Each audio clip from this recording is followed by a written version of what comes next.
तैयार हो गई है, वह कमेटी को निर्देश है कि शांति, कोई कार्रवाई नहीं, लेकिन जो दोषी हैं उनको छोड़ा भी नहीं जाएगा।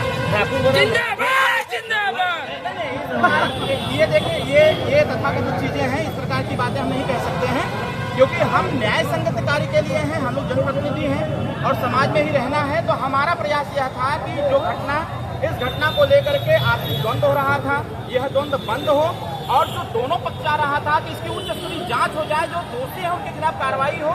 और मैंने उच्च स्तरीय कमेटी का गठन करवाया, जो उसमें प्रथम दृष्टिया जो पुलिस वाले दोषी थे उनके खिलाफ कार्रवाई हुई।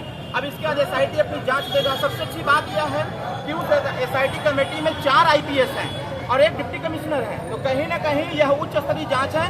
और यह भी उनको निर्देश है कि जितने दिन यह जांच चलेगी, प्रतिदिन का जो रिपोर्ट होगा वह DGP महोदय को प्रस्तुत किया जाएगा।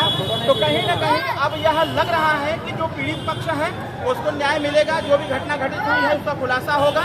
आने वाले समयों में इस घटना की पुनरावृत्ति न हो, इसलिए हमने यह अनुरोध किया है सरकार से भी, माननीय मुख्यमंत्री जी से भी, कि जिस मसले को लेकर के ऐसी घटना हुई, जो ऐसा मसला दोबारा उत्पन्न न हो, इसके लिए हमने अनुरोध किया है। संभवतः वह भी सेना को लेकर बहुत सवाल उठ रहे हैं। देखिए, स्वाभाविक तौर पर है, जब कोई प्रोटेस्ट करेगा तो सवाल तो उठना ही उठना है। मैं इसको दूसरे वे में नहीं ले जा सकता हूँ, सबका अपना अपना काम है, लेकिन ये जरूर ध्यान रखना चाहिए कि घटना की तथ्यात्मक जानकारी लेकर, जैसे मैं आज आया हुआ हूँ, घटना हुई 5 तारीख को, मैं 5 को भी आ सकता था, मैं 7 को भी आ सकता था, लेकिन हमने पूरी घटना की जानकारी लिया। हम चाहते थे कि कार्रवाई हो जाए, उच्च स्तरीय कमेटी बैठ जाए, क्योंकि हम जैसे लोग जब समाज के बीच में आते हैं तो समाज को न्याय की उम्मीद जग जाती है। और यहाँ आप देख रहे हैं हजारों लोगों की जो भीड़ है, ये कहीं न कहीं न्याय की उम्मीद से ही आए हुए हैं। तो हमारा प्रयास, हमारा काम जो था, भारतीय संविधान के मानक के अनुसार जो व्यवस्था है, लॉ एंड ऑर्डर मेंटेन करते हुए जीरो टॉलरेंस की जो नीति है उसके अनुसार उच्च स्तरीय कमेटी समाजवादी पार्टी का डेलीगेशन गया था,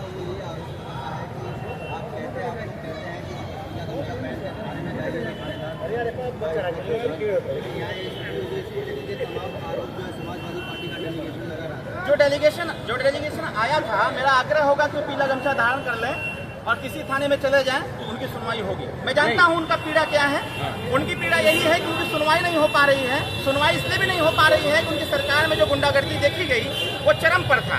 अगर उनको भय लगता है वर्तमान समय से, तो मैं उनसे आग्रह करूंगा कि उनका डेलीगेशन चाहे जहां जाए वो पीला गमछा धारण करके जाए। अच्छी बात वो कह रहे हैं अनिल राजभर, ओम प्रकाश राजभर 2 कैबिनेट मंत्री के बावजूद उसके राजभरों की नहीं सुनी जा रही है। क्या बात कर रहे हैं? राजभर जी में ही, राजभर समाज का ही तो करे, सभा में ही ऐसा है।